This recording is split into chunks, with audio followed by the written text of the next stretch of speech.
अविनाश सिंह महिलाओं से डरते थे। उस पागल औरत द्वारा प्रताड़ित होना एक भयावह अनुभव था।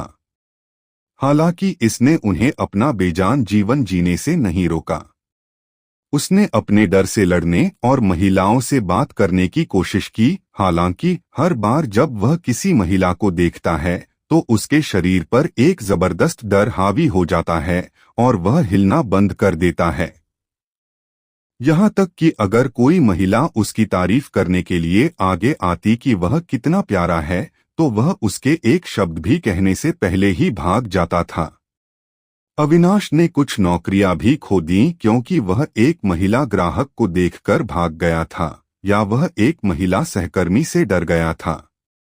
ऐसी दुनिया में जहां 40% इंसान महिलाएं थीं, अविनाश बहुत कठिन जीवन जी रहा था।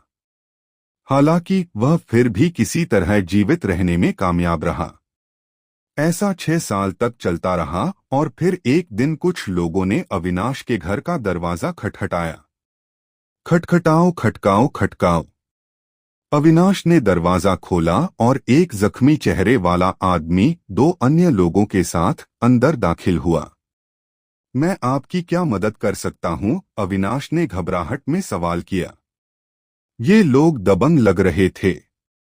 तो क्या वह वही है? कितना भाग्यशाली कमीना है। चेहरे पर चोट के निशान वाले व्यक्ति का पीछा कर रहा एक व्यक्ति अखिल बुदबुदाया। वास्तव में भाग्यशाली काश मैं उसकी जगह होता। दूसरे आदमी ने सिर हिलाया। ठीक है, तुम दोनों चुप रहो, दाग चेहरे वाले आदमी ने निर्देश दिया। फिर वह अविनाश की ओर मुड़ा और सवाल किया, आपका क्या नाम है? अविनाश सिंह। हाँ, क्या चूत है? अखिल जोर से हंसा। मैंने तुमसे कहा था कि बकवास बंद करो। चेहरे पर चोट के निशान वाला आदमी घूमा और अखिल की ओर घूर कर देखा। Sorry sir. अखिल ने डर के मारे अपना सिर नीचे कर लिया। तो अविनाश, मैं यहाँ तुम्हें यह बताने आया हूँ कि तुमने विस्काउंट अवनी की नजरें खींच ली हैं और वह तुम्हें अपने लड़के के खिलौने के रूप में चाहती है। क्या तुम तैयार हो? जख्मी चेहरे वाले व्यक्ति ने सवाल किया। उसके पीछे के 2 व्यक्तियों में ईर्ष्या के स्पष्ट लक्षण दिखाई दे रहे थे। वास्तव में यहाँ तक कि घाव वाले चेहरे वाले व्यक्ति को भी ईर्ष्या महसूस हुई। हालांकि वह अधिक पेशेवर था और उसने इसे अपने चेहरे पर नहीं दिखाया। क्या? मैं पूछ रहा हूँ, क्या आप उसके लड़के का खिलौना बनने को तैयार हैं? जख्मी चेहरे वाले व्यक्ति ने अपना प्रश्न दोहराया। दरअसल उनके मुताबिक यह सवाल महज एक औपचारिकता थी। भले ही वह उसे अभी यहाँ लेकर आए हों, एक बार जब वह विस्काउंट अवनी का चेहरा देखेंगे तो लड़का सहमत हो जाएगा। विस्काउंट अवनी के लड़के का खिलौना होने और यहाँ तक कि इसके लिए भुगतान पाने के बावजूद केवल एक मूर्ख ही इस तरह के सौदे को अस्वीकार करेगा। नहीं। हालांकि अविनाश का उत्तर उसकी अपेक्षा से भिन्न था। क्या? मैंने कहा नहीं, अविनाश ने दोहराया। क्या तुम्हें यकीन है? यार, क्या तुमने कभी विस्कॉन देखा है? मैंने कहा नहीं, अविनाश चिल्लाया और जख्मी चेहरे वाले व्यक्ति को धक्का देने की कोशिश की। जख्मी चेहरे वाला आदमी भौहें सिकोड़ रहा था। उसे इस उत्तर की उम्मीद नहीं थी और उसने अविनाश जैसे कमजोर व्यक्ति से इतने मजबूत खंडन की उम्मीद नहीं की थी।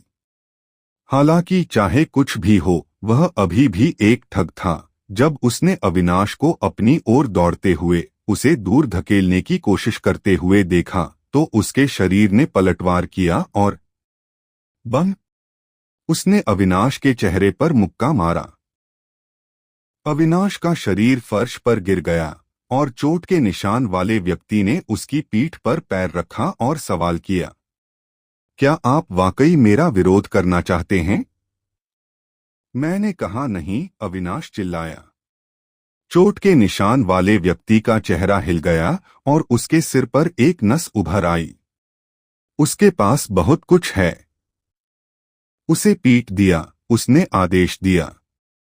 हाँ, मैं इस आदेश की प्रतीक्षा कर रहा था। इस बेवकूफ ने ऐसे प्रस्ताव को अस्वीकार करने का साहस किया। उसके सिर में कोई पेंच ढीला होगा, मुझे उसे ठीक करने दो। अखिल हंसते हुए अविनाश की ओर बढ़ा और उसके सिर पर लात मारी।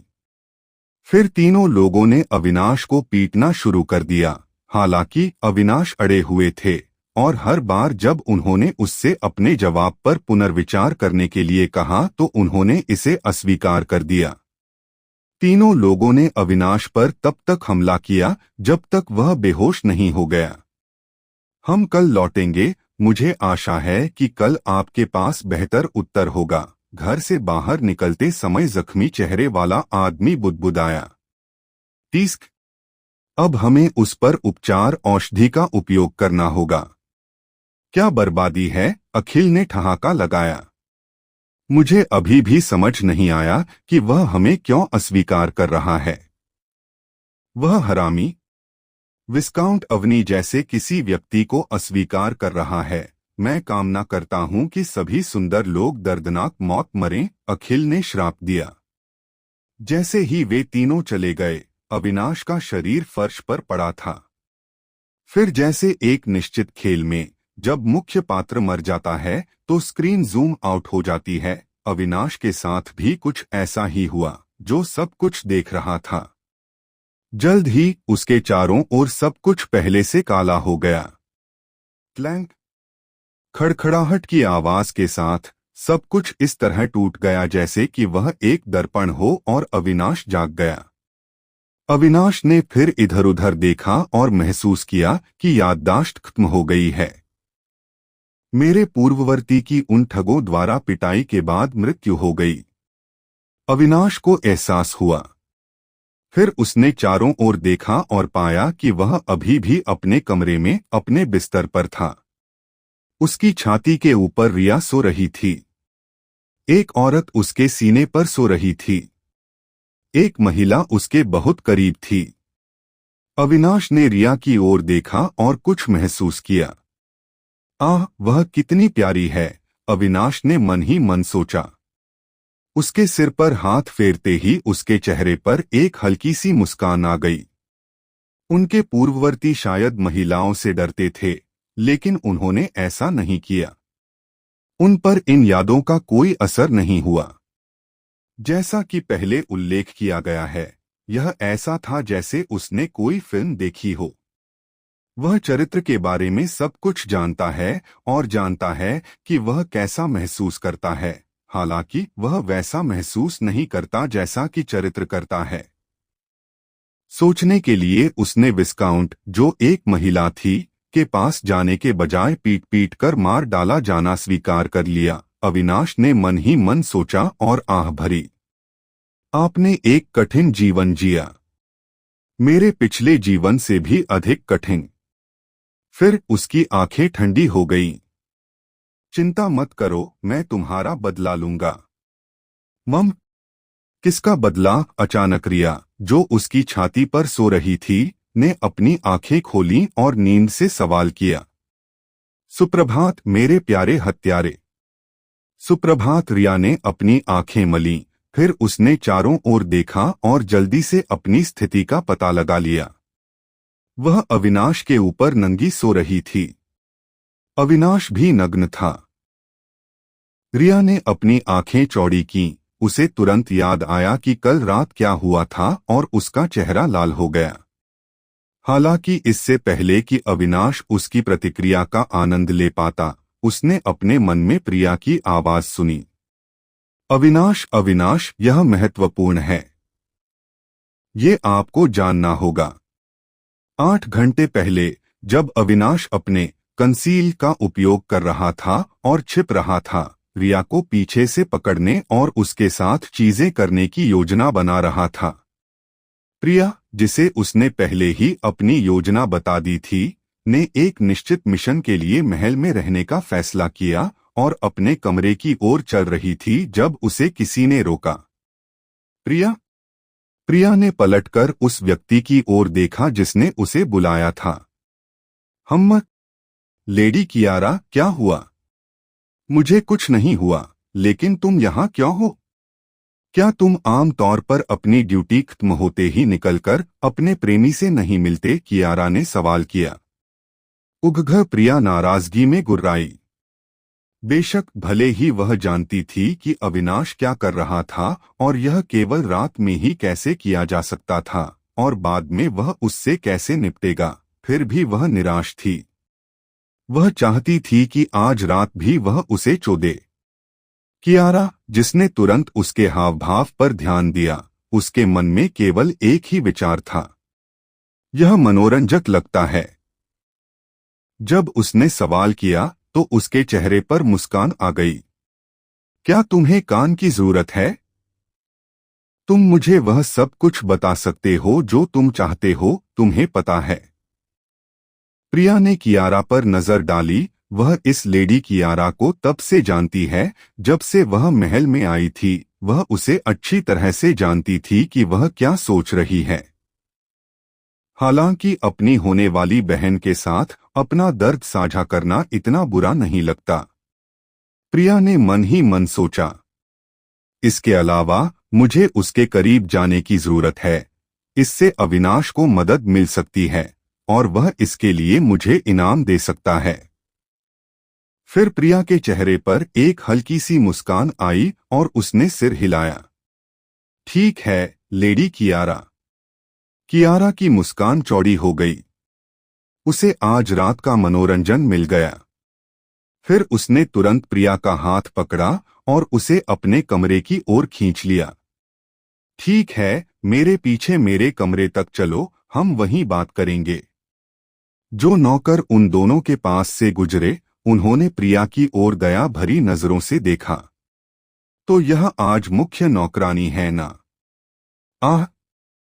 यहां तक कि एक मुख्य नौकरानी भी लेडी कियारा से अपनी रक्षा नहीं कर सकती। लेडी कियारा कितनी ऊब गई है। बेशक कियारा ने हमेशा की तरह इन सभी नौकरों को नजरअंदाज कर दिया और अपने कमरे में चली गई। फिर उसने दरवाजा बंद कर दिया और पूछताछ की। तो क्या हुआ? तुम अपने प्रेमी से मिलने क्यों नहीं गईं? क्या तुम लोगों ने लड़ाई की? इसकी शुरुआत किसने की? आप?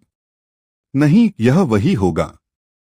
उसने इसे सही से शुरू किया। चिंता मत करो, तुम मेरे साथ सब कुछ साझा कर सकते हो।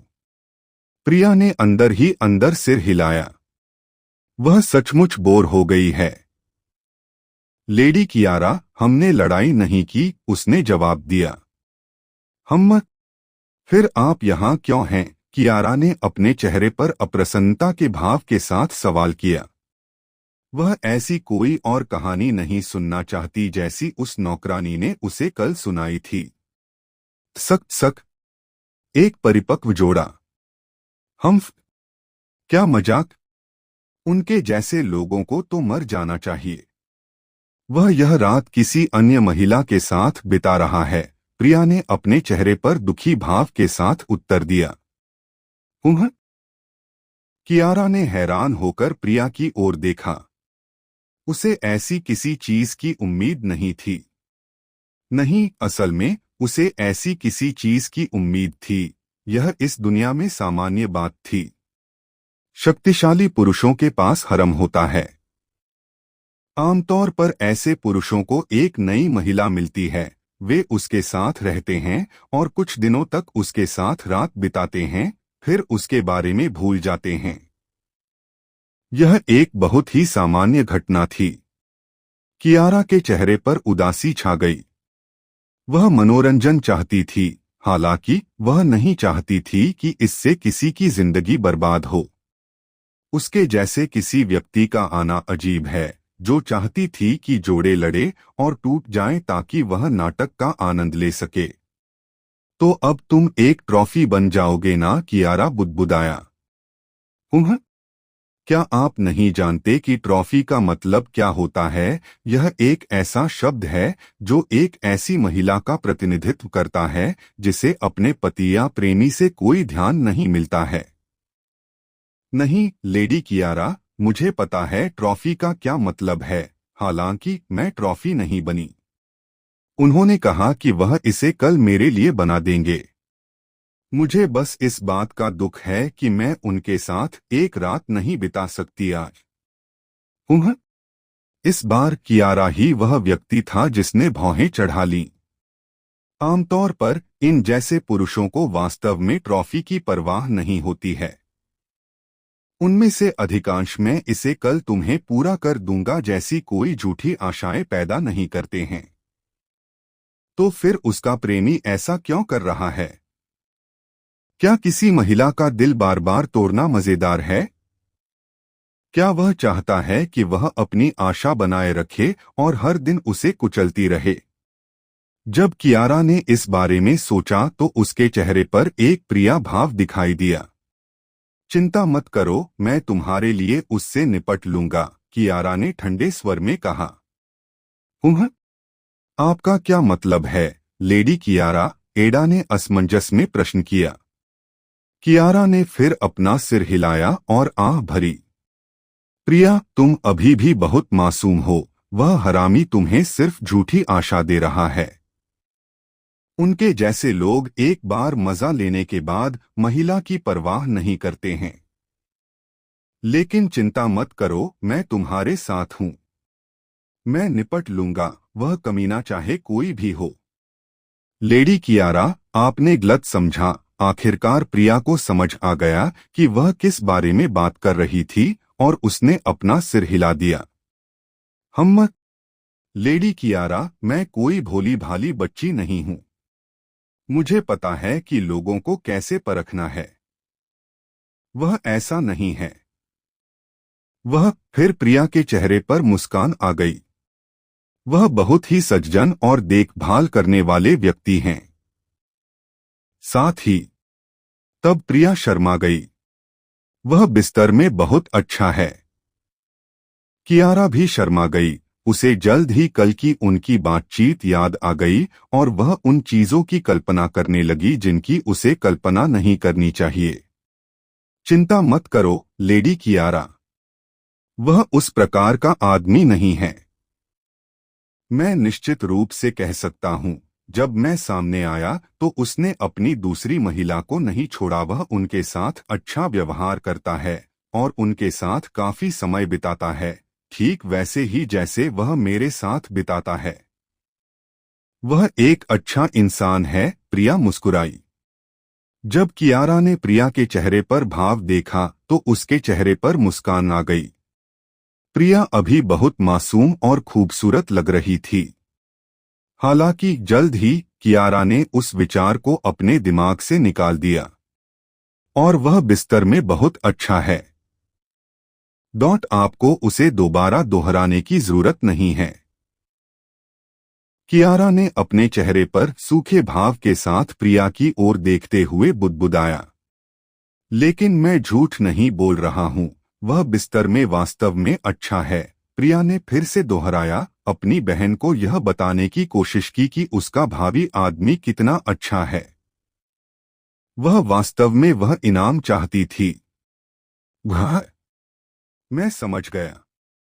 मैं समझ गया। मुझे ईर्ष्या मत करो, कियारा कराह उठा। अचानक प्रिया को कुछ एहसास हुआ और उसकी आंखें चौड़ी हो गईं। उसने फिर सावधानी से चारों ओर देखा, फिर अपना चेहरा कियारा के करीब लाया और धीमी आवाज में सवाल किया, क्या राजा बिस्तर में अच्छा नहीं है? प्रिया ने धीमी आवाज में सवाल किया। कियारा के चेहरे पर एक कुटिल मुस्कान दिखाई दी और फिर उसने अपना सिर हिला दिया। चलो इस बारे में बात मत करो, तुम मुझे बताओ मैं कैसे ही। लेडी कियारा, तुम्हें पता है यह उचित नहीं है।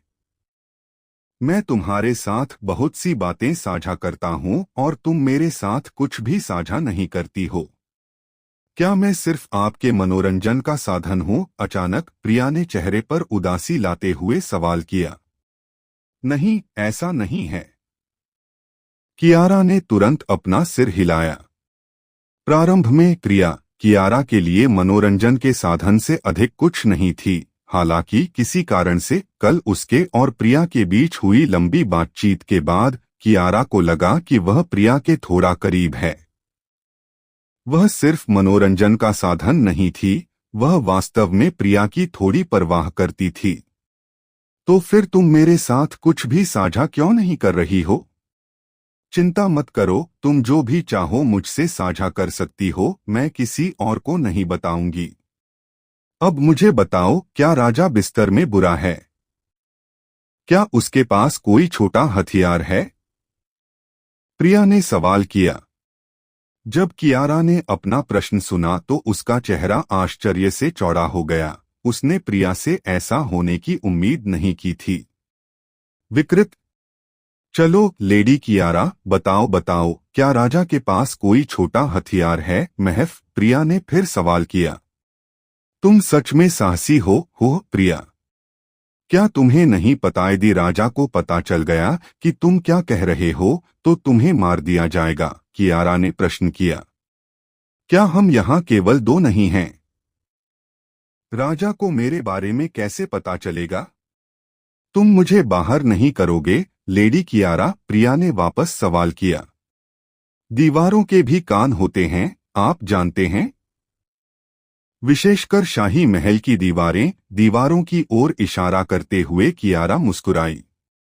हालांकि घबराई हुई अभिव्यक्ति के बजाय, जैसा कि कियारा ने सोचा था कि प्रिया दिखाएगी, प्रिया के चेहरे पर एक छोटी सी मुस्कान दिखाई दी जब वह बुदबुदा रही थी। है, चिंता मत करो लेडी कियारा। अगर कुछ हुआ तो मेरा प्रेमी मुझे बचा लेगा। कियारा ने अपनी भौहें उठाईं और सवाल किया। हम, तुम्हें लगता है कि वह तुम्हें इस राज्य के राजा से बचा सकता है? वह कुछ भी कर सकता है लेडी कियारा। उसके साथ मेरे रहते हुए मुझे किसी बात का डर नहीं है। प्रिया की मुस्कान फिर चौड़ी हो गई और वह जारी रही। तो लेडी कियारा, मेरी सुरक्षा के बारे में चिंता मत करो, बस मुझे सच बताओ, क्या राजा का हथियार बहुत छोटा है? सिर हिलाते ही अल्लूरा के चेहरे पर एक उदास मुस्कान आ गई। मुझे उम्मीद थी कि यही मामला होगा। कम से कम यह मेरी वर्तमान स्थिति से बेहतर होगा। दरअसल वह काफी समय से इसे छिपा रही थी और खुलकर कुछ भी कहने की हिम्मत नहीं कर रही थी। हालांकि अब जब प्रिया ने इस विषय में रुचि ली और बिना किसी डर के पूछा, तो कियारा ने भी कुछ सोचा। जब मुख्य नौकरानी भी नहीं डरती तो क्यों डरे? उसे अपने दुख भी साझा करने की जरूरत थी। इसका क्या मतलब है? प्रिया ने सवाल किया। उसे एहसास हुआ कि वह कुछ महत्वपूर्ण सीखने जा रही है। बाहर से राजा एक औसत राजा लग सकता है, न बहुत अच्छा न बहुत बुरा, तथापि क्या आपको नहीं लगता कि वह बहुत सामान्य है? कियारा ने सवाल किया। प्रिया ने भौहें सिकोड़ लीं। एक औसत राजा, हर कोई उसे यही कहता है। न बहुत अच्छा न बहुत बुरा। यह स्काईफॉल किंगडम के राजा का वर्णन करने के लिए इस्तेमाल किए जाने वाले मुहावरे की तरह था। क्या आपको नहीं लगता कि वह बहुत सामान्य है? प्रिया ने इस प्रश्न के बारे में सोचा, हालांकि जल्द ही उसने अपना सिर हिला दिया। मैंने कभी राजा के बारे में बहुत गहराई से नहीं सोचा लेडी कियारा। यह तो समझ में आता है। कियारा ने सिर हिलाया और फिर जारी रखा। एक कारण है कि हर कोई राजा को औसत मानता है, और ऐसा इसलिए है क्योंकि उसे वास्तव में इस राज्य और इसके मामलों की परवाह नहीं है। हाँ, वह राज्यों के मामलों में ज्यादा समय नहीं बिताता है। उसकी प्रजा जो भी प्रस्ताव देती है उसे वह स्वीकार कर लेता है। कुछ फैसले अच्छे होते हैं, कुछ बुरे, इसलिए वह औसत के रूप में सामने आता है।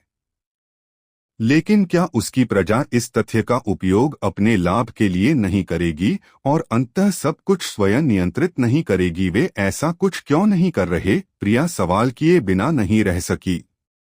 यह मैं नहीं जानता।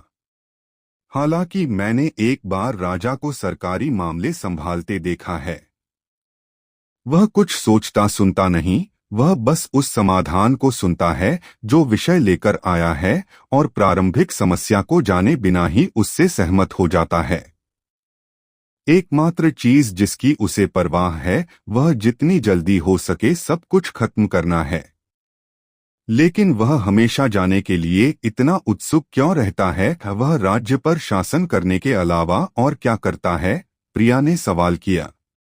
कियारा के चेहरे पर एक कुटिल मुस्कान आ गई और उसने उत्तर दिया, वह एक ट्रॉफी कलेक्टर है या वह खुद को यही कहलवाना पसंद करता है। Trophy collector? प्रिया ने भौहें सिकोड़ लीं। हाँ, एक ट्रॉफी कलेक्टर। उसे ट्रॉफियां इकट्ठा करना पसंद है, या दूसरे शब्दों में उसे महिलाओं को इकट्ठा करना पसंद है। कियारा ने अपने चेहरे पर असंतुष्ट भाव के साथ खुलासा किया। तो वह एक प्लेबॉय है? प्रिया ने सवाल किया। उसे एक प्लेबॉय कहा जा सकता है, लेकिन वह थोड़ा अजीब है। ओह, क्यों? एक बार जब वह किसी महिला के साथ यौन संबंध बना लेता है तो वह फिर कभी उस महिला को नहीं छूता।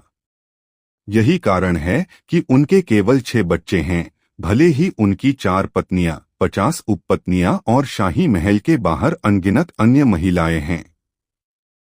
केवल वे ही बच्चे पैदा करने के लिए भाग्यशाली थे जिन्होंने बच्चे को जन्म दिया। बाकी लोगों के लिए वे ट्रॉफियां थीं जिन्हें फिर कभी छुआ या देखभाल नहीं की गई। कियारा ने खुलासा किया और गुस्से में अपने दांत पीस लिए।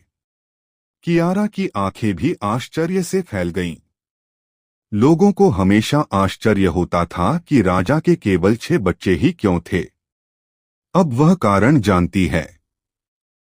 अरे, क्या कमीना है राजा? प्रिया बुदबुदाने के अलावा कुछ नहीं कर सका। तुम सच में मौत से नहीं डरते? कियारा ने अपना सिर हिलाया, हालांकि उसके चेहरे पर मुस्कान आ गई। वह प्रिया से सहमत थी। जैसा कि मैंने कहा, मेरा प्रेमी मेरी रक्षा करेगा। मैं डरता नहीं हूं, प्रिया ने उत्तर दिया। कियारा के चेहरे पर एक उदास मुस्कान दिखाई दी। तुम भाग्यशाली हो कि तुम्हें ऐसा प्रेमी मिला, वह बुदबुदाई। उत्तर देते समय अचानक प्रिया के चेहरे पर एक छोटी सी मुस्कान उभर आई। चिंता मत करो लेडी कियारा, जल्द ही तुम्हें भी अपनी खुशी मिल जाएगी। कियारा ने शुष्कता से हंसते हुए कहा।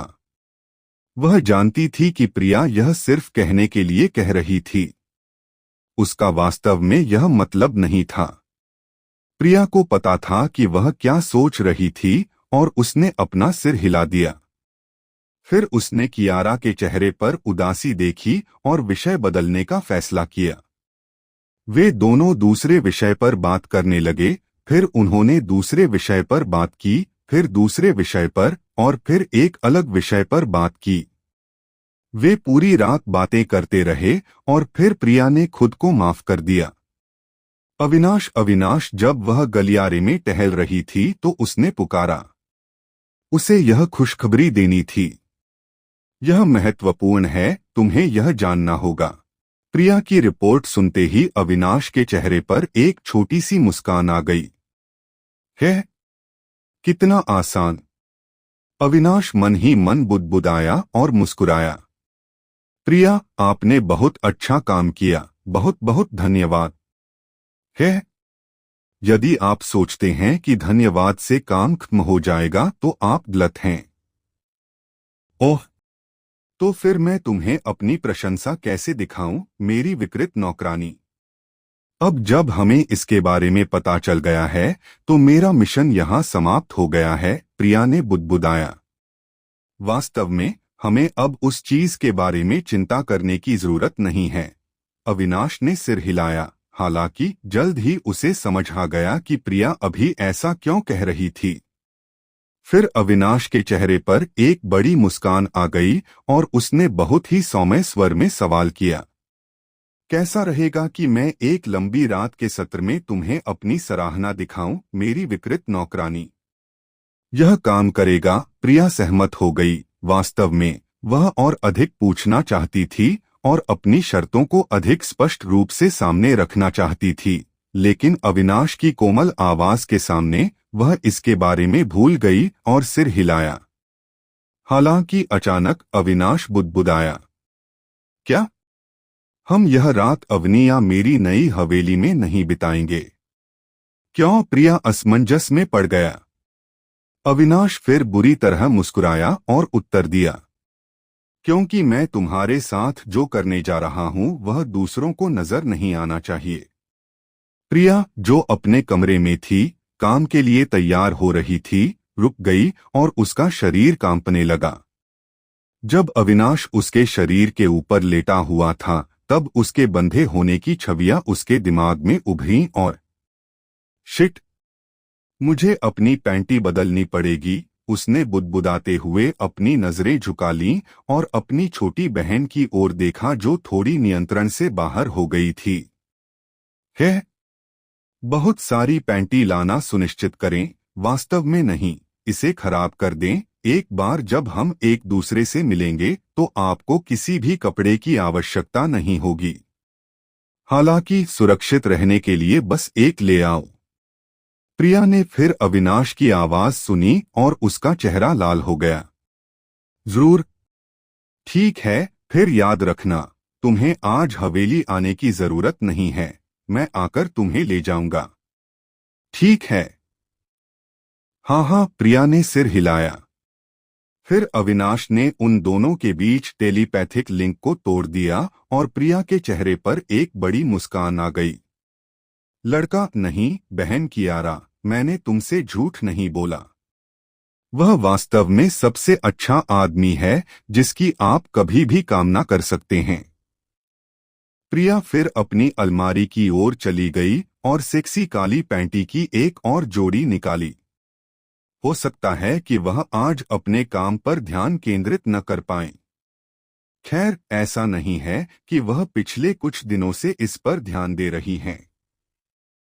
दूसरी ओर जब अविनाश ने प्रिया से बात कर ली तो उसने अपनी आंखें खोलीं और चारों ओर देखा, हालांकि रिया जा चुकी थी। आह बकवास, मुझे उसकी प्रतिक्रिया याद आ गई। बकवास। अविनाश मन ही मन रोया और अपना सिर हिलाया। फिर उसने अपना सेंस सक्रिय किया और तुरंत रिया को पाया, जो बाथरूम के अंदर थी। अविनाश के चेहरे पर एक हल्की सी मुस्कान आ गई जब उसने देखा कि वह क्या कर रही थी। क्यूट, उसने मन ही मन बुदबुदाया, अपना कंसील चालू किया और बाथरूम की ओर चल दिया। निःसंदेह नग्न। 1 मिनट बाद वह बाथरूम में चला गया और रिया दिखाई नहीं दे रही थी। फिर वह बाथटब की ओर चला गया और बाथटब के पीछे उसने एक पतली लड़की को देखा जो अपने घुटनों पर सिर रखकर बैठी थी, इस बात से अनजान थी कि उसके पीछे एक आदमी खड़ा है। अविनाश की मुस्कुराहट चौड़ी हो गई और फिर उसने उसे उठाया, बाथटब में चला गया और बैठ गया। रिया का शरीर आश्चर्यजनक रूप से हल्का था, किसी कारण से अविनाश को उसे उठाने में बहुत मजा आया। रिया की आंखें आश्चर्य से फैल गईं जब किसी ने उसे बिना बताए पीछे से पकड़ लिया। हालांकि उसे जल्द ही एहसास हुआ कि यह कौन था और उसने विरोध करने की कोशिश भी नहीं की। तो मेरे प्यारे हत्यारे, तुम यहाँ क्या कर रहे हो? तभी उसने एक आवाज सुनी और पलट गई। आप यहाँ पर क्या कर रहे हैं? उसने सवाल किया।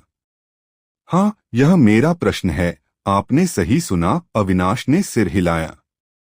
मैं तुमसे पूछ रहा हूँ, रिया ने गुस्से में जवाब दिया। ओह, मैं यहाँ सिर्फ अपने प्यारे हत्यारे के साथ कुछ समय बिताने के लिए आया था, लेकिन मैं तुम्हारे साथ 1 मिनट भी नहीं बिताना चाहता। साथ ही इस मेरे प्यारे हत्यारे का क्या हुआ? मैं तुम्हारा हत्यारा नहीं हूँ, रिया ने जवाब दिया। ओह, कल ऐसा नहीं लग रहा था जब आप इतनी जोर से कराह रहे थे, अविनाश ने रिया के कान में फुसफुसाया। कल रात जो हुआ उसे याद करते हुए रिया का चेहरा लाल हो गया।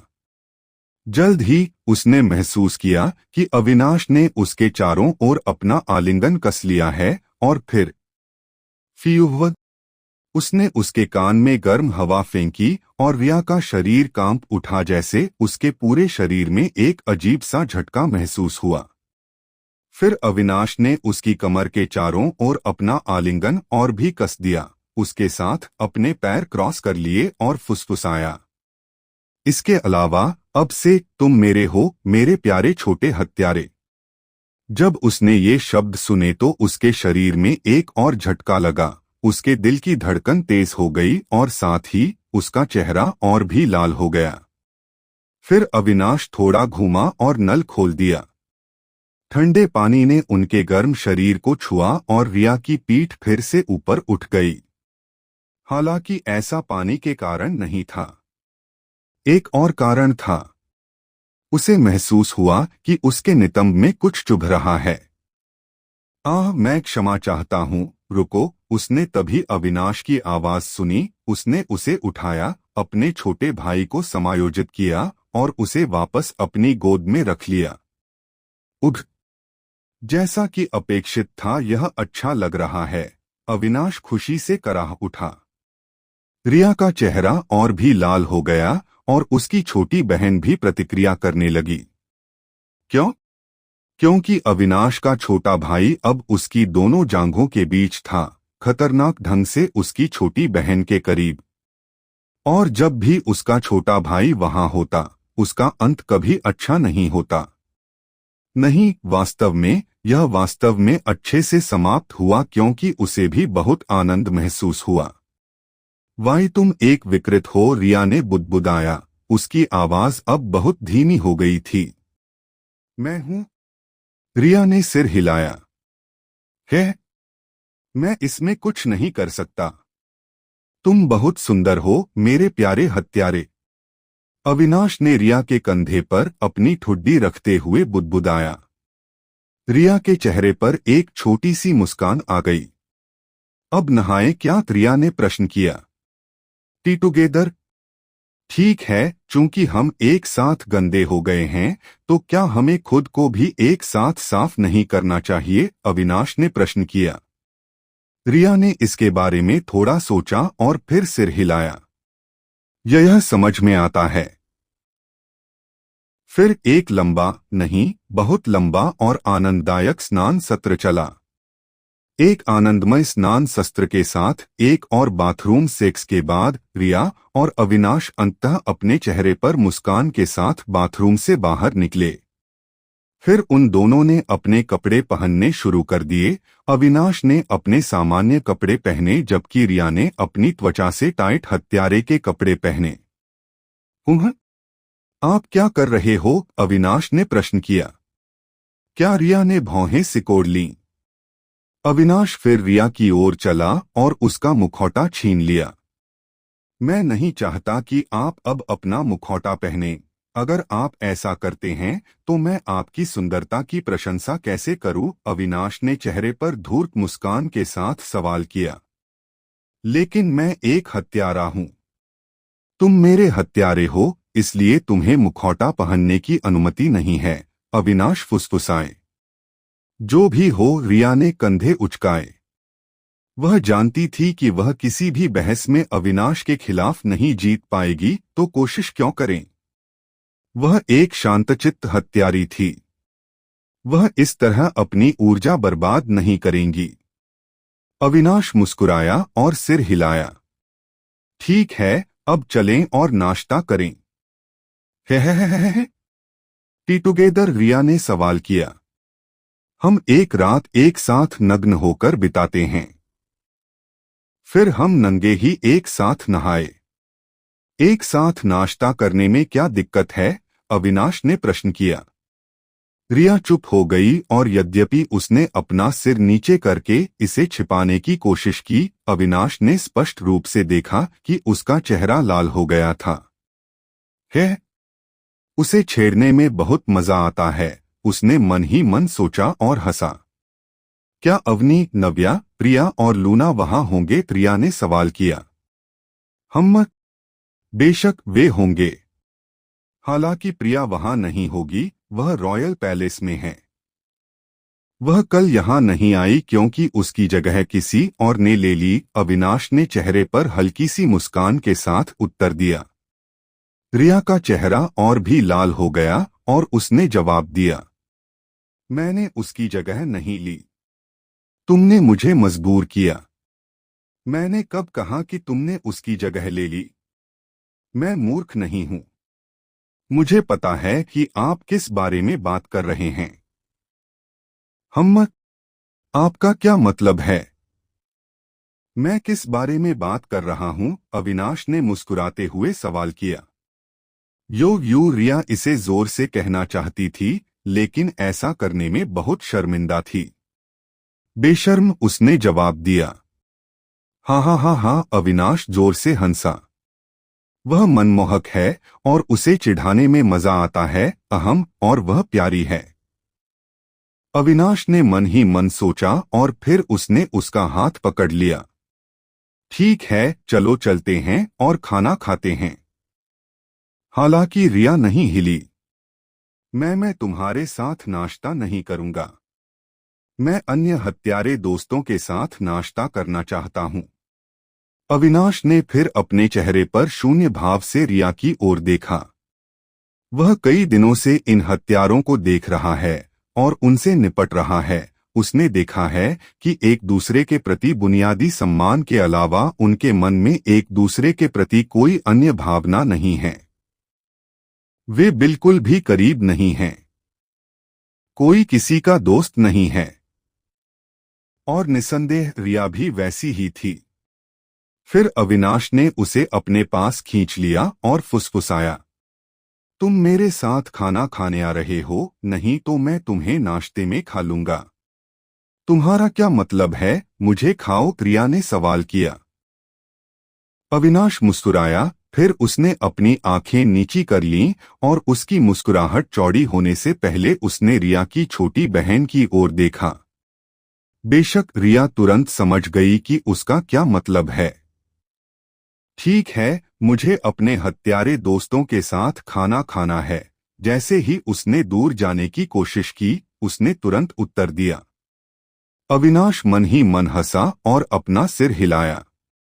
फिर उसने उसे उठाया और फुसफुसाया, कितना विकृत।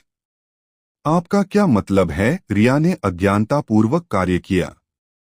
अविनाश मुस्कुराया और फिर उसने उसके होंठ बंद कर दिए। रिया की आंखें आश्चर्य से फैल गईं, हालांकि जल्द ही उसने अपनी आंखें बंद कर लीं और उसकी जीभ अविनाश के मुंह में प्रवेश कर गई। हाँ, वह आक्रमण करने वाली पहली महिला थी। जब बात फोरप्ले की आती थी तो वह केवल शर्मीली थी। जब वास्तविक चीज का समय आया तो वह सामान्य से कहीं अधिक सक्रिय थी। अविनाश ने इसे कल रात भी सीखा। निस्संदेह उन्होंने इसका खुले दिल से स्वागत किया। हालांकि इस बार उन्हें चीजें छोटी रखने की जरूरत थी। 2 मिनट लंबे चुंबन के बाद उसने अपने होंठ हटा दिए और रिया की नीली आंखों में देखा। तुम मेरे साथ खाना खाओगे, है ना? उन्होंने बहुत धीमी आवाज में सवाल किया। रिया ने चेहरे पर हल्की सी लालिमा के साथ सिर हिलाया। अविनाश मुस्कुराया, फिर उसने उसे एक छोटा सा चुंबन दिया और फिर उसे वापस फर्श पर लिटा दिया। तो क्या हमें चले जाना चाहिए? रिया ने मुस्कुराते हुए सिर हिलाया और उनमें से 2 कमरे से बाहर चले गए। ओहो, तुम दोनों को देखो, पहली रात के बाद एक जोड़े की तरह व्यवहार कर रहे हो, है ना? अवनी ने रिया और अविनाश पर नजर डालते हुए टिप्पणी की। वे हाथ पकड़ रहे हैं, कितना भद्दा। नव्या ने अपने चेहरे पर हाथ रखा और हंसी। लूना ने कुछ नहीं कहा और सिर्फ सिर हिलाया। निःसंदेह उसके चेहरे पर ईर्ष्या के स्पष्ट चिन्ह थे। वह अविनाश का भी हाथ पकड़ना चाहती थी। ऐसा नहीं है कि उसने पहले कभी ऐसा नहीं किया, लेकिन फिर भी वह ऐसा करना चाहती थी। सुप्रभात मेरी प्यारी लड़कियां, अविनाश ने अपने चेहरे पर एक बड़ी मुस्कान के साथ स्वागत किया। सुप्रभात, लड़कियों ने दोहराया। गुड मॉर्निंग सिस्टर रिया, निस्संदेह नव्या रिया का अभिवादन करने वाली पहली महिला थी और उसने ऊर्जावान रूप से उसकी ओर अपना हाथ हिलाया। सुप्रभात, रिया मुस्कुराई और पीछे की ओर हाथ हिलाया। हालांकि उसकी हरकतें थोड़ी सख्त थीं, फिर भी वह ठीक थी। नव्या ने फिर अपने बगल वाली कुर्सी को थपथपाया और खुशी से मुस्कुराई। सिस्टर रिया, आओ यहाँ बैठो। रिया ने सिर हिलाया और फिर उस कुर्सी की ओर चल दी जिसकी ओर नव्या ने इशारा किया था। अविनाश उसके पीछे चला गया और रिया के बगल वाली कुर्सी पर बैठ गया। उन पांचों के बैठने के बाद अविनाश ने अवनी की ओर देखा और मुस्कुराया। इसलिए क्या आपने शो का आनंद लिया? अवनी मुस्कुराई, फिर उसने रिया की ओर देखा और उत्तर दिया, हमने किया। हमने इसका भरपूर आनंद लिया। नव्या ने चंचल मुस्कान के साथ सिर हिलाया, जबकि लूना के चेहरे पर लाली थी। रिया ने भौहें सिकोड़ लीं। जब तीन महिलाओं की नजर उस पर पड़ी तो उसे एहसास हुआ कि कुछ गड़बड़ है। कौन सा शो? उसने सवाल किया। हे सिस्टर रिया, आपने हम पर नजर डाली, क्या आपको लगता है कि हम आप पर नजर नहीं डालेंगे? रिया की आंखें आश्चर्य से फैल गईं और वह अविनाश की ओर मुड़ गई। तुम्हें पता था? अविनाश ने सिर हिलाया। तब तुमने कुछ क्यों नहीं कहा? उसने सवाल किया। ठीक है, आपके अंदर बहुत अच्छा लग रहा है, मैं रुकना नहीं चाहता था, अविनाश ने अजीब तरीके से उत्तर दिया और फिर हंसा। रिया का चेहरा लाल हो गया। हे चिंता मत करो सिस्टर रिया, तुम्हें इतना शर्मिला होने की जरूरत नहीं है। हमने केवल वही भाग देखा जहां आपने प्रश्न किया था। यह मुख्य बात नहीं है।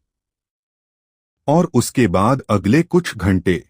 हे चिंता मत करो सिस्टर रिया, तुम्हें इतना शर्मिला होने की जरूरत नहीं है। हमने केवल वही भाग देखा जहां आपने प्रश्न किया था। यह मुख्य बात नहीं है। और उसके बाद अगले कुछ घंटे। नव्या ने अपने चेहरे पर एक बड़ी मुस्कान के साथ बुदबुदाया और अपना हाथ रिया के ऊपर रखा, जैसे कि वह रिया को सांत्वना देने की कोशिश कर रही हो।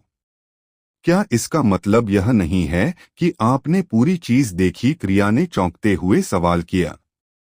नव्या की उसे दिलासा देने की कोशिश ने फायदे से ज्यादा नुकसान पहुंचाया। नहीं नहीं, हम पहले 10 मिनट चूक गए, नव्या ने अपने चेहरे पर उदासी भरे भाव के साथ उत्तर दिया। रिया चुप हो गई और उसने अपने चेहरे पर शून्य भाव के साथ नव्या की ओर देखा। वह वास्तव में नहीं बता सकी कि वह एक प्यारी परी थी या षड्यंत्रकारी राक्षस। आप पहले 10 मिनट चूक गए हो, रिया बुदबुदाया। हाँ, हमें छिपने की जरूरत थी क्योंकि हम नहीं जानते थे कि आप कब आएंगे। फिर चीजें हमारी गणना से कहीं अधिक तेजी से हुईं और हम पहले 10 मिनट चूक गए। नव्या ने सिर हिलाया और शोक व्यक्त किया। तो तुम्हें सब कुछ पहले से पता था? रिया ने सवाल किया। बेशक हमने किया। और आप क्या सोचते हैं कि रात में अविनाश का कमरा खामोश था? है, आप जानते हैं, अविनाश का कमरा कभी शांत नहीं रहता, खासकर रात में। नव्या मुस्कुराई और उसने अविनाश की ओर देखा और आंख मार दी। अविनाश के चेहरे पर मुस्कान आ गई। यह छोटा सा राक्षसी कोण, वह सचमुच बहुत प्यारी थी। ओह, क्या ऐसा है? संदेह। वास्तव में, नव्या ने सिर हिलाया। लेकिन क्या आप लोग मेरे साथ ठीक हैं? मैंने हत्यारों को आप सभी को मारने का आदेश दिया है, रिया ने सवाल किया। दरअसल यही कारण था कि वह नव्या, प्रिया, लूना और अवनी से मिलना नहीं चाहती थी। उसे लगता था कि वे सभी उसे पसंद नहीं करेंगे। अविनाश के लिए वह एक विकृत आदमी था, उसे कोई परवाह नहीं थी। यदि अविनाश को उसके विचार का पता होता, वह सहमत होगा। यदि वह इसके बारे में चिंतित होता, तो वह सबसे पहले रिया से संपर्क नहीं करता। रिया को भी इस बारे में पता था, इसलिए वह अविनाश के साथ सहज थी। हालांकि महिलाओं के साथ ऐसा नहीं कहा जा सकता। आपको इसके बारे में चिंता करने की जरूरत नहीं है। जो कुछ भी हुआ वह अतीत में था। जब तक आप हमें नुकसान पहुंचाने की कोशिश नहीं करते, हमें आपके साथ रहने में कोई दिक्कत नहीं है। इस बार अवनी ने उत्तर दिया। हाँ, हमें आपके आसपास रहने से कोई परेशानी नहीं है। दरअसल मैं भी इसका इंतजार कर रहा हूँ।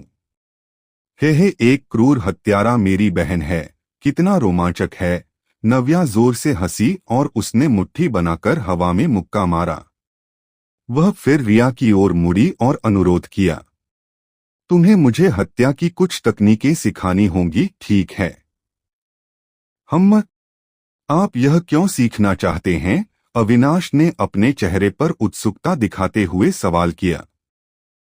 मैं कुछ लोगों को मारने की कोशिश करना चाहता हूँ। मैं देखना चाहता हूँ कि कैसा महसूस होता है। नव्या ने अपने चेहरे पर एक छोटी सी मुस्कान के साथ उत्तर दिया।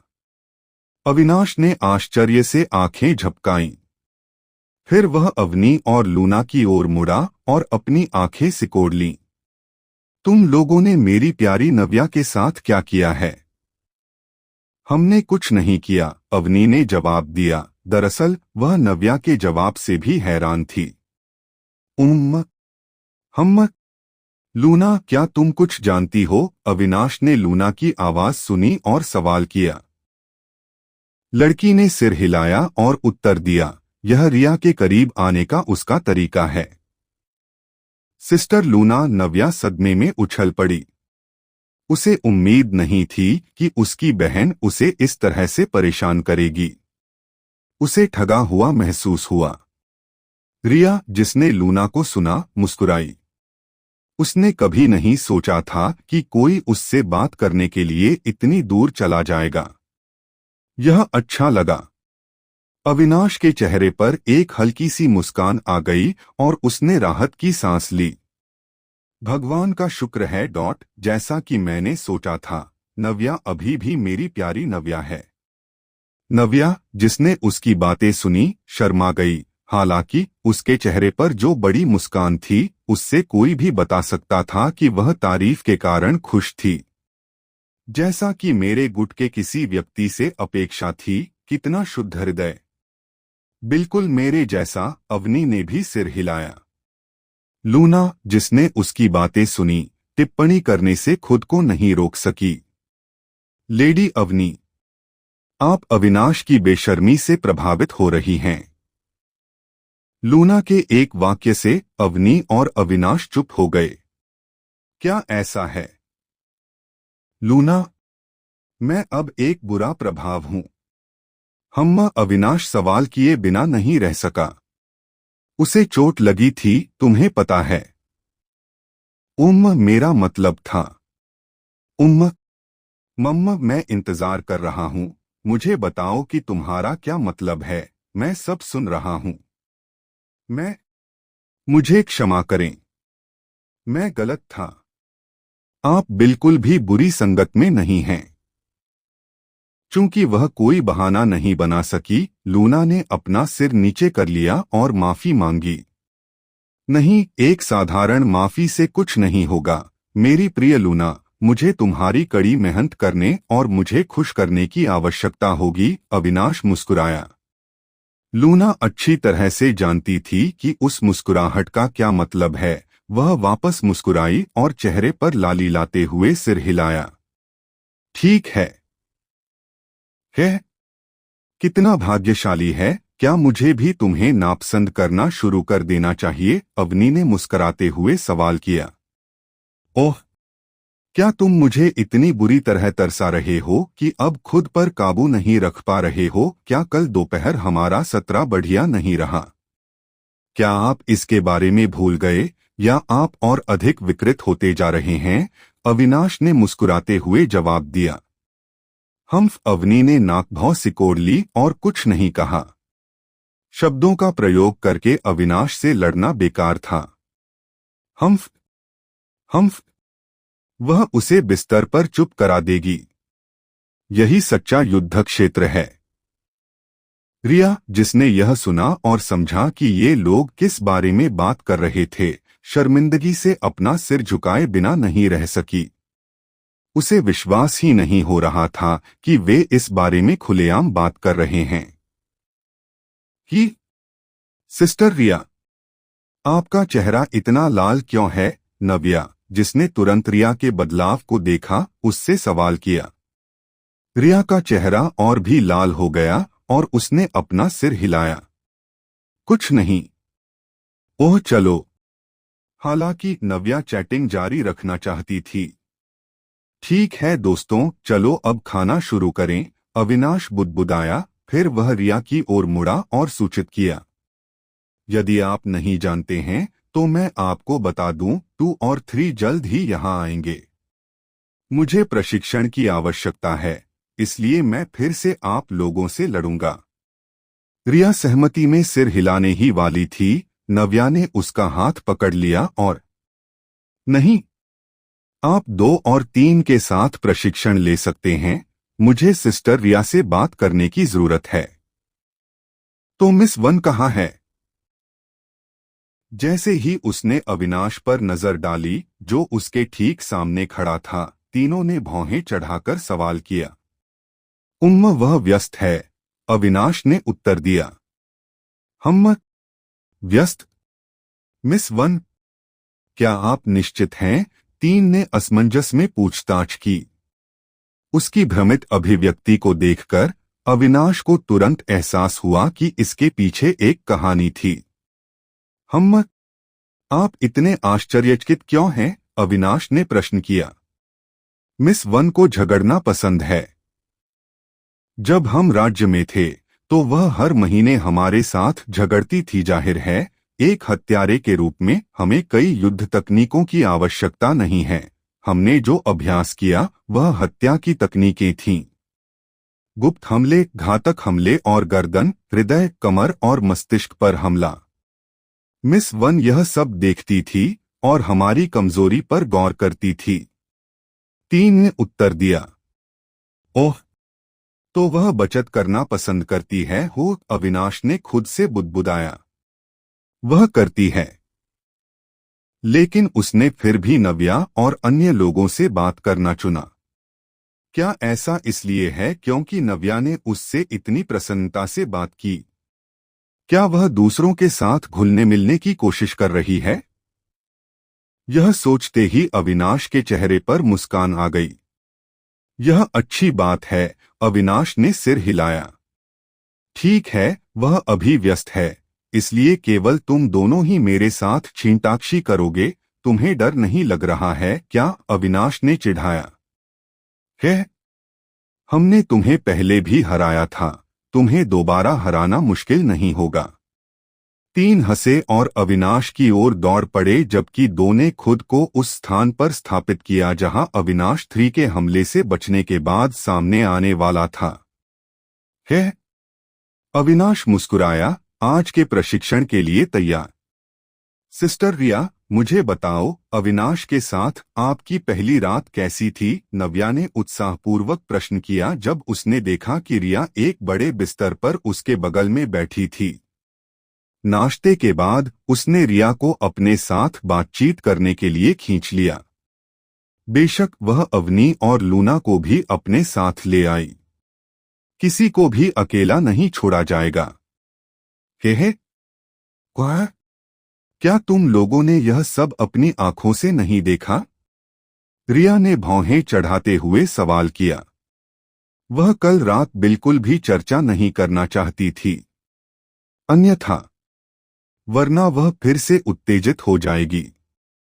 ओह सिस्टर रिया, हालांकि हमने सब कुछ देखा, लेकिन हमने वह महसूस नहीं किया जो आपने महसूस किया। चलो कंजूस मत बनो, अपना अनुभव हमारे साथ साझा करो। नव्या ने सवाल किया। उसकी आंखों के अंदर व्यावहारिक रूप से तारे चमक रहे थे। जब नव्या की मुलाकात प्रिया से हुई तो उसने भी ऐसा ही किया। जब वह पहली बार प्रिया से मिली तो उसने उत्साहपूर्वक उससे उसकी पहली रात के बारे में पूछा और उस दिन नव्या को एहसास हुआ कि उसे पहली रात के बारे में बात करने में बहुत मजा आया। उस दिन के बाद से छोटी नव्या हर किसी से पूछ रही है। सबसे पहले उसने अवनी से पूछा। बेशक अवनी ने मुस्कुराते हुए सिर हिलाया और बिना किसी शर्म के कुछ भी साझा किया। आखिरकार नव्या उसकी छोटी बहन की तरह थी। फिर वह चली गई और लूना से बात की, और भले ही वह वहां थी जब लूना ने उसके साथ पहली रात बिताई थी, फिर भी उसने उस समय के बारे में पूछा जब वह चली गई थी। फिर उसने अन्य नौकरानियों से बात करने की कोशिश की। हालांकि नव्या को जल्द ही एहसास हुआ कि उसे पहली रात के बारे में बात करना पसंद नहीं है, जब तक कि वे जिस आदमी के बारे में बात कर रही हैं वह अविनाश नहीं है। इसलिए उसने अन्य नौकरानियों से बात करना बंद कर दिया। उस दिन से आज तक रिया पहली महिला थी जिससे वह बात कर सकती थी, और वह इसे लेकर वास्तव में उत्साहित थी। मुझे यह अच्छा लगा, रिया ने उत्तर दिया। कि बस इतना ही? सिस्टर रिया, आपको इन मामलों में रचनात्मक होना होगा। इसे और अधिक विस्तार से समझाने का प्रयास करें। क्या विवरण? क्रिया ने सवाल किया। जैसे यह कितना अच्छा लगा। जब वह तुम्हारी छोटी बहन के अंदर अपना लिंग डालने वाला था तो तुम क्या सोच रही थी? क्या आपको दर्द महसूस हुआ? जब उसने कुछ किया तो क्या आपको विशेष रूप से अच्छा महसूस हुआ? जब उसने आपके स्तनों को छुआ तो क्या आपको अच्छा लगा? या जब उसने आपके बट को छुआ तो आपको अच्छा लगा? साथ ही आप कितनी जल्दी उसके साथ एक और सत्र करना चाहते हैं? इसके बाद नव्या ने सवालों की एक श्रृंखला शुरू की और रिया ने सदमे में अपना मुंह खोला। वहां वह फिर से जाती है, अवनी ने सिर हिलाते हुए आह भरी और फिर लूना की ओर देखा। वह नव्या है। तो यह समझ में आता है, लूना ने बुदबुदाया। सच है, यह लड़की वास्तव में बहुत बकबक करती है। वह अवनी ने आह भरी और लूना ने हंसते हुए कहा। निसंदेह, हालांकि ऐसा लग सकता है कि उन्हें कोई दिलचस्पी नहीं थी, वास्तव में वे पूरी तरह से बातचीत पर केंद्रित थे। वे भी उत्सुक थे। है?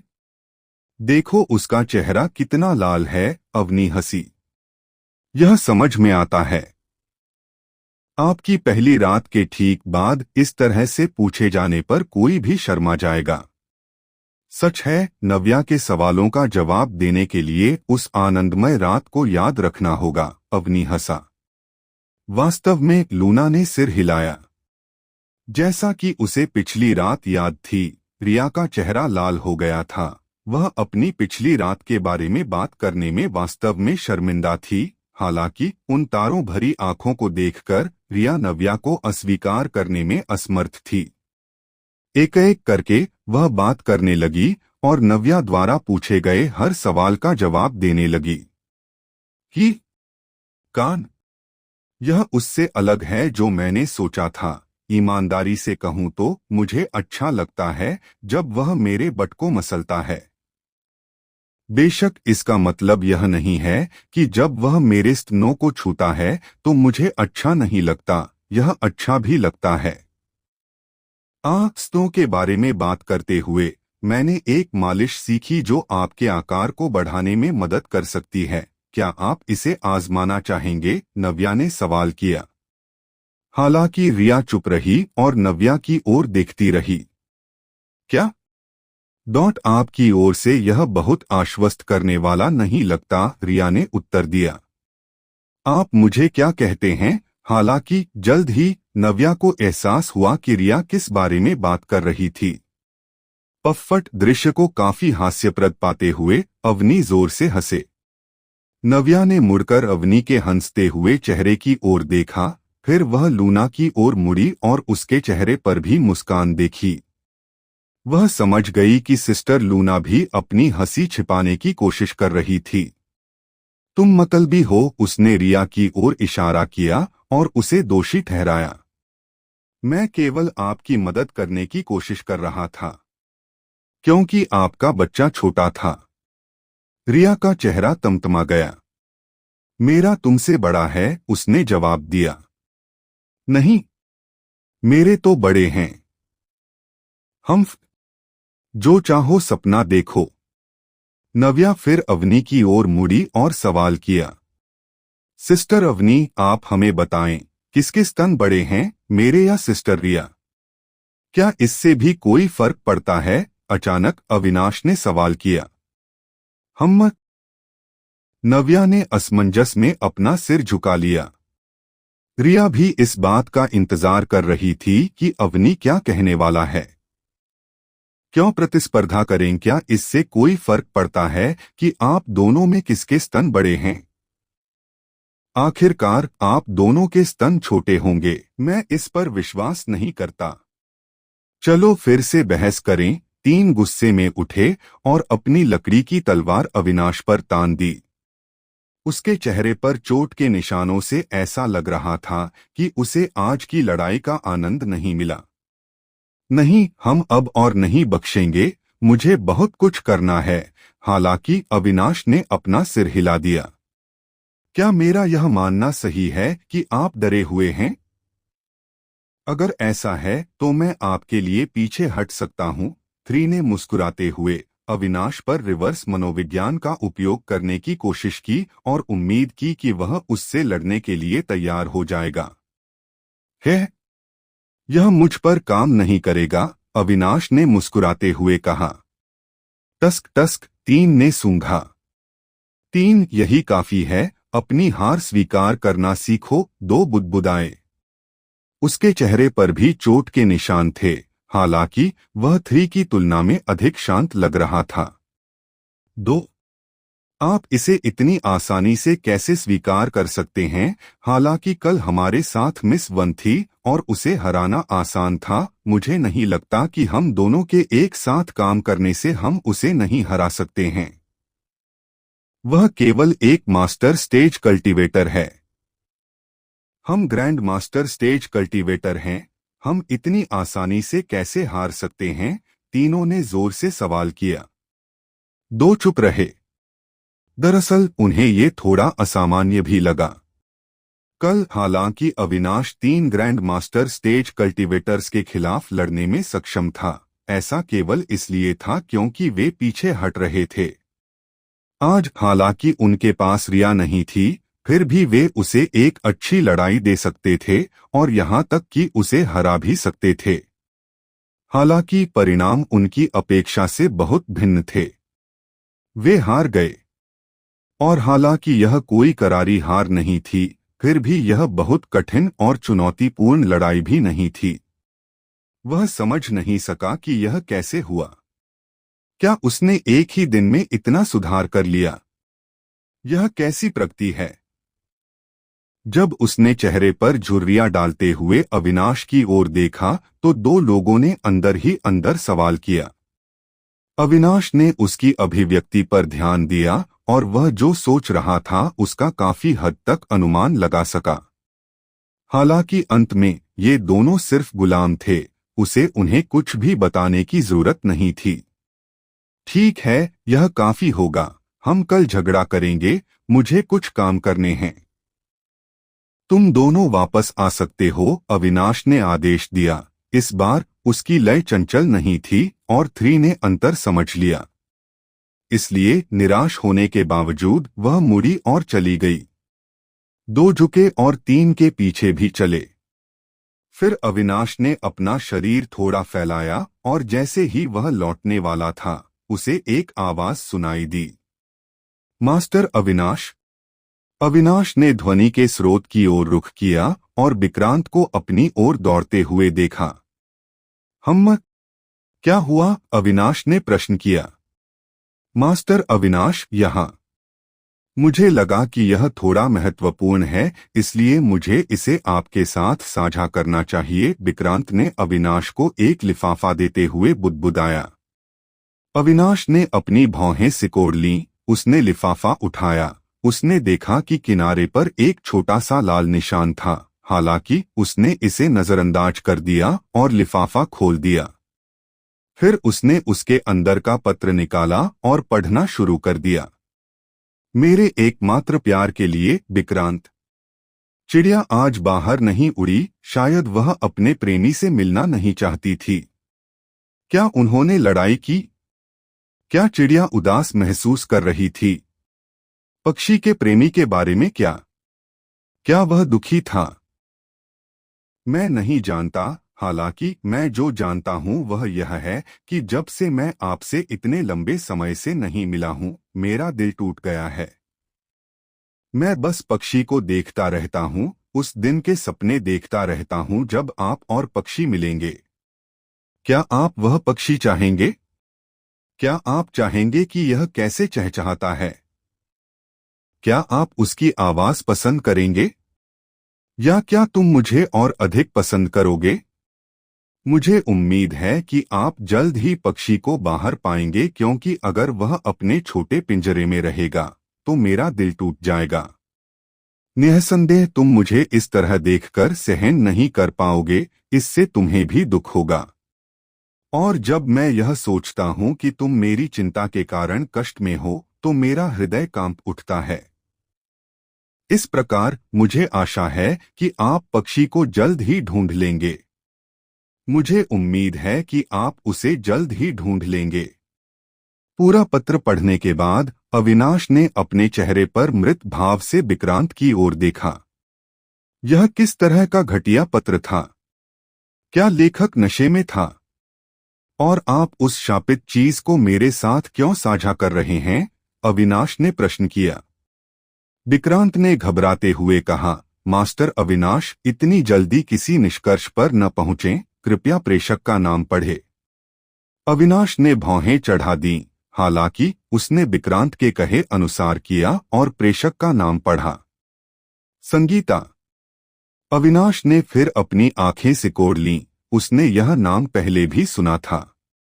यह संगीता है जो शाही महल की उप प्रमुख नौकरानी है, विक्रांत ने खुलासा किया और अविनाश की आंखें इस एहसास से चौड़ी हो गईं। संगीता, वह कुतिया जो प्रिया की स्थिति पर नजर रखती है। इंतजार। जल्द ही अविनाश को कुछ एहसास हुआ।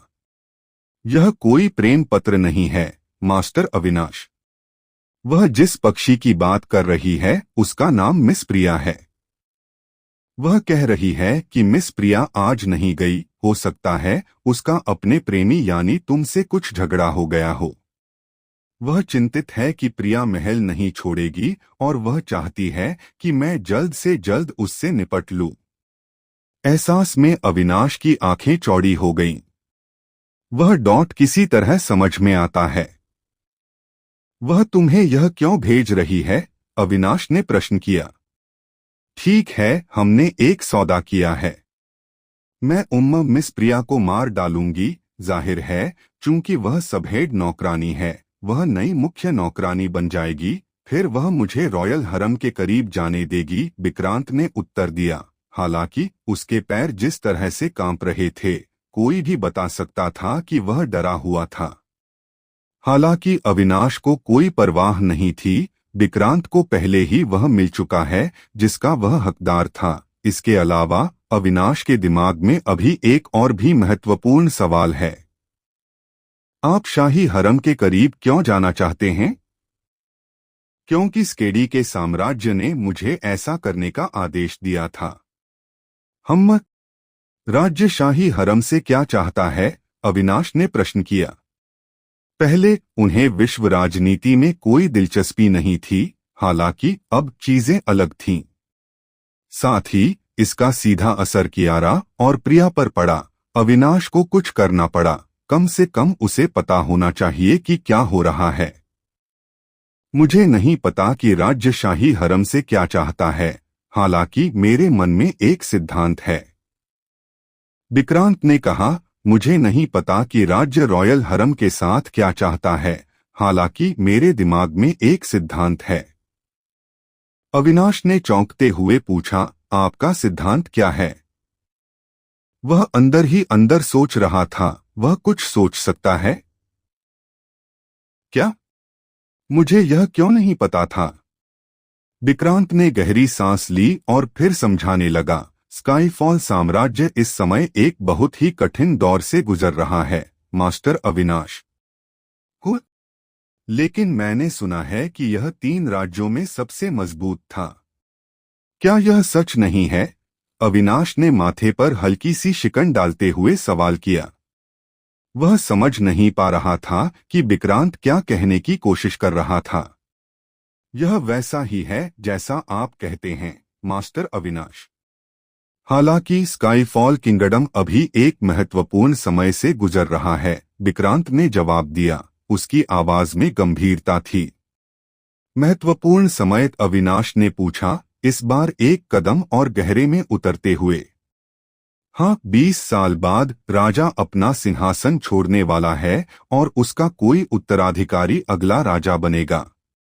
अविनाश के चेहरे पर एक हल्का आश्चर्य था। तो क्या इसका मतलब है कि सिंहासन की लड़ाई शुरू हो जाएगी? विक्रांत ने धीरे से सिर हिलाया और आगे कहा, प्रारंभ में यह कोई बड़ी समस्या नहीं थी, क्योंकि क्राउन प्रिंस के पास व्यावहारिक रूप से कोई प्रतिस्पर्धा नहीं थी। वह मजबूत था और ड्यूक फुलवियंस उसे पूरी तरह से समर्थन दे रहा था। लेकिन पिछले 50 से 60 वर्षों में तीसरे राजकुमार की कल्टीवेशन में कई गुना वृद्धि हुई है। तीसरा राजकुमार, जो 89 वर्ष का है, पहले से ही ग्रैंड मास्टर स्टेज के शिखर पर है और अब वह पहले राजकुमार के समान है, जो 122 वर्ष का है। अविनाश ने घबराकर कहा, तो इसका मतलब है कि तीसरा राजकुमार पहले राजकुमार से कहीं ज्यादा शक्तिशाली हो सकता है।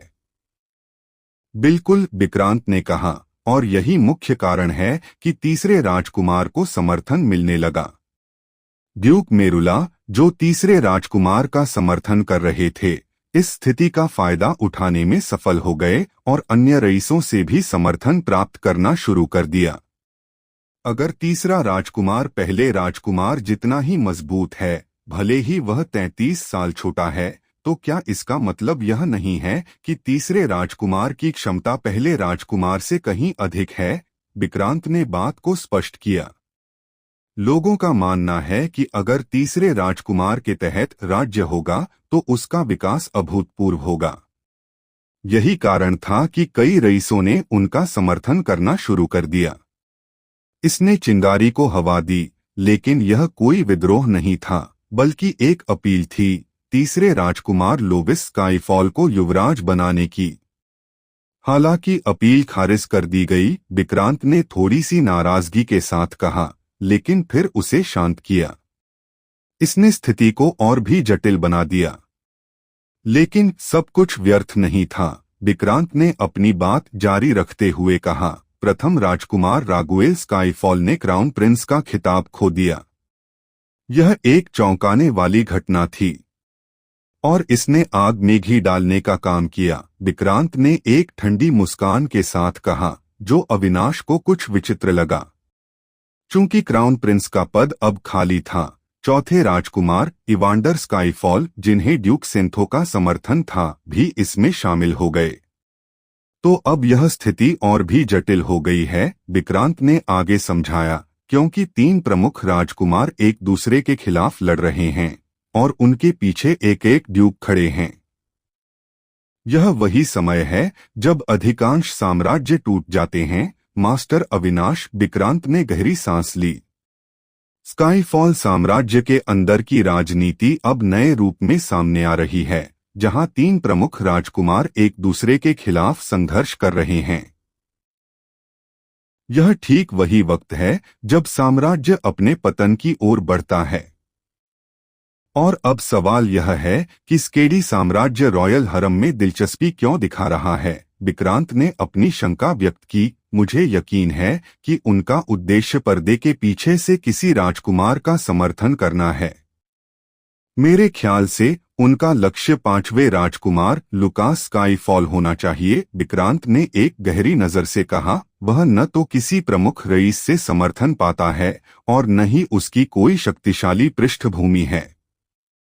अगर उसे राज्य से समर्थन मिलता है तो वह खुश होगा, मुझे पूरा यकीन है कि ऐसे किसी व्यक्ति को कठपुतली राजा बनने में कोई आपत्ति नहीं होगी, विक्रांत ने अपनी भविष्यवाणी दी। अविनाश की आंखों में एक हल्की सी चमक आई, लेकिन उसके मन में और भी सवाल थे। विक्रांत तो बहुत कुछ जानता है, उसने सोचा, लेकिन क्या यह सच है कि स्केडी साम्राज्य इस तरह से काम कर रहा है? मैंने अपनी सोच को संकीर्ण रखा था। मुझे बड़ा सोचने की जरूरत है ताकि मैं हर स्थिति को एक साथ देख सकूं। अविनाश के मन में यह विचार आया, लेकिन क्या मेरा अगला कदम होना चाहिए? फिर अविनाश ने अपना सिर झुकाया और हल्का सा आह भरी। ठीक है, मैंने आपकी बात सुन ली, मैं इस सब पर और सोचूंगा। आप जा सकते हैं। विक्रांत ने सहमति में सिर हिलाया और धीरे से दरवाजे की ओर बढ़ा। मन में खुश था, अब मुझे उम्मीद है कि मुझे कोई परेशानी नहीं होगी। अविनाश अब भी गंभीर विचारों में खोया हुआ था। उसके चेहरे पर हल्की मुस्कान आ गई और उसने सोचा, अब समय नहीं है। मुझे अपनी प्रिय स्त्रियों के साथ वक्त बिताना चाहिए। बाकी चीजों का बाद में हल निकालेंगे। फिर वह चल पड़ा अपनी लड़कियों से मिलने के लिए। इस समय उसका मन पूरी तरह से उस ओर था। बाकी की योजनाओं और विचारों को उसने बाद के लिए छोड़ दिया। और फिर मैं भाग से लौट आया। लौटी, यह बहुत कमजोर शब्द है सिस्टर अवनी। आप पार्टी से नहीं लौटीं, आप पार्टी से जल्दी वापस आईं। हाँ, मुझे अभी भी याद है कि जब आप गाड़ी से बाहर निकले और अपने कमरे की ओर दौड़ने लगे तो नौकरों ने आपकी ओर कैसे देखा। हाँ, आप उस दिन बहुत हताश लग रही थीं, सिस्टर अवनी। नव्या ने अवनी को बीच में ही रोक दिया और जोर से हंसने लगी। वह तब भी क्रोधित थी जब अवनी ने उसे अपने स्तनों के बारे में पुकारा था।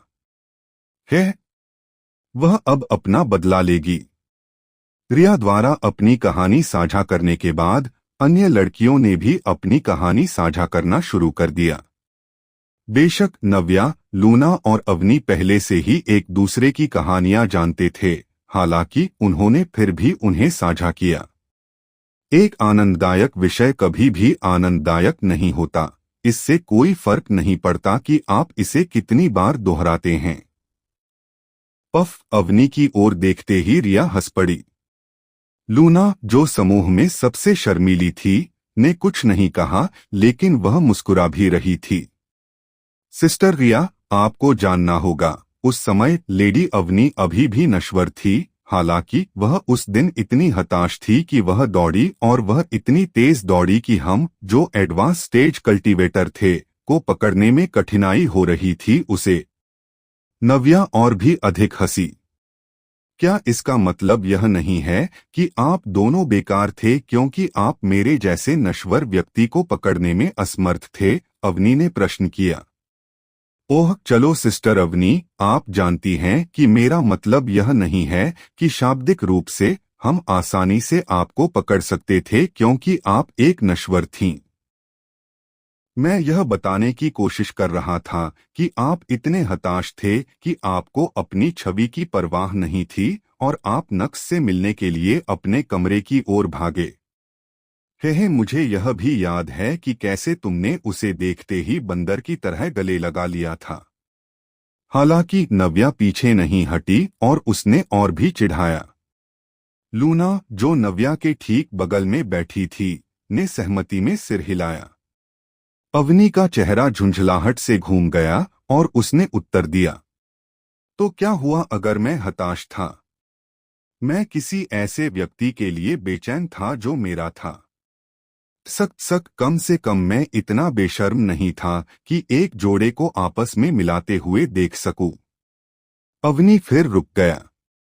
शुरू में वह इस बारे में बात करना चाहती थी कि कैसे नव्या और लूना उसे और अविनाश को सेक्स करते हुए देख रहे थे। हालांकि उसे जल्दी ही एहसास हुआ कि रिया भी यहाँ उन्हें देख रही थी।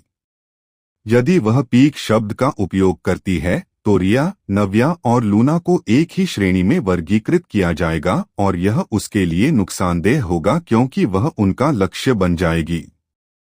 हाँ हाँ, काश प्रिया यहाँ होती। अवनी ने मन ही मन आह भरी। फिर उसने जो कहना चाहती थी उसे तुरंत बदल दिया और जारी रखा। टस्क, कम से कम मैं इतनी बेशर्म नहीं हूं कि अपनी पहली रात उस आदमी और अपनी बहन के साथ बिता सकूं जिससे मैं प्यार करती हूं। चूंकि वह नव्या को निशाना नहीं बना सकती थी, उसने इसके बजाय लूना को निशाना बनाया। लूना, जिसे अब निशाना बनाया गया था, ने आश्चर्य से अपनी आंखें खोली। क्या क्या आपने अपनी पहली रात अविनाश और अपनी बहन के साथ बिताई? वह बहन कौन थी? रिया ने आश्चर्य से प्रश्न किया।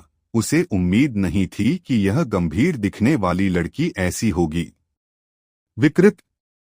लूना का चेहरा लाल हो गया और नव्या जो उसके बगल में थी धूर्तता से मुस्कुराई। हे मैं ही वह बहन थी। उसने अपनी पहली रात अविनाश के साथ बिताई और मैं भी वहां था। दरअसल सिस्टर लूना को मेरा आभारी होना चाहिए। अगर मैं नहीं होता तो वह जीवन भर कुंवारी रहती। नहीं, इससे भी बदतर, वह अपने लिए एक बेकार आदमी ढूंढती और उससे शादी कर लेती। हाँ, यह बहुत दुखद होता। नव्या फिर से हंसी। जब अवनी ने उस पर निशाना साधा तो उसकी सिस्टर लूना हंस रही थी। हे वह उसे भी नहीं छोड़ेगी। हालांकि वह उसकी गलती थी। है सब मेरी योजना के अनुसार। अवनी नव्या और लूना को देखते हुए धूर्तता से मुस्कुराई, खासकर लूना, जिसका चेहरा अब टमाटर की तरह लाल हो गया था। ऐसा इसलिए है क्योंकि मैं इतना विकृत नहीं था कि बाथरूम में लेडी अवनी की पैंटी को सूंघ सकूं। लूना ने लाल चेहरे के साथ जवाब दिया और रिया की आंखें आश्चर्य से चौड़ी हो गईं। रिया फिर नव्या की ओर मुड़ी और सवाल किया, तुम गायब हो जाओ। नव्या भी शर्मा गई। उसने लूना की ओर घूरकर कहा, आप कैसे कर सकते हैं? हालांकि लूना ने अपना सिर घुमा लिया। आपने इसे पहले शुरू किया। वह उसका जवाब था। हाँ, वास्तव में हमारी छोटी नव्या को मेरी पैंटी को धोते समय सूंघते हुए पाया गया था। है कितना विकृत, अवनी ने टिप्पणी की। नव्या ने शर्म से अपना सिर झुका लिया। रुको, तुमने सचमुच ऐसा किया? रिया ने सवाल किया और जितना अधिक उसने सवाल किया, नव्या का चेहरा उतना ही लाल हो गया। हाँ, अवनी जोर से हंसी। लूना भी मुस्कुरा रही थी। हाँ, तुम लड़कियां मेरी प्यारी सी नव्या को क्यों परेशान कर रही हो? अचानक नव्या को एक आवाज सुनाई दी और उसकी आंखें चमक उठीं। फिर वह तेजी से मुड़ी और जल्द ही आवाज की ओर बढ़ते ही उसके चेहरे पर एक बड़ी मुस्कान आ गई। अविनाश, वह चिल्लाई।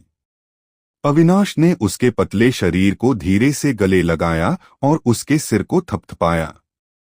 चिंता मत करो, कोई तुम्हें परेशान नहीं करेगा, मैं यहाँ हूँ। हम्मा, नव्या ने सिर हिलाया और उसके सीने से चिपक गई और अपनी आंखें बंद कर लीं।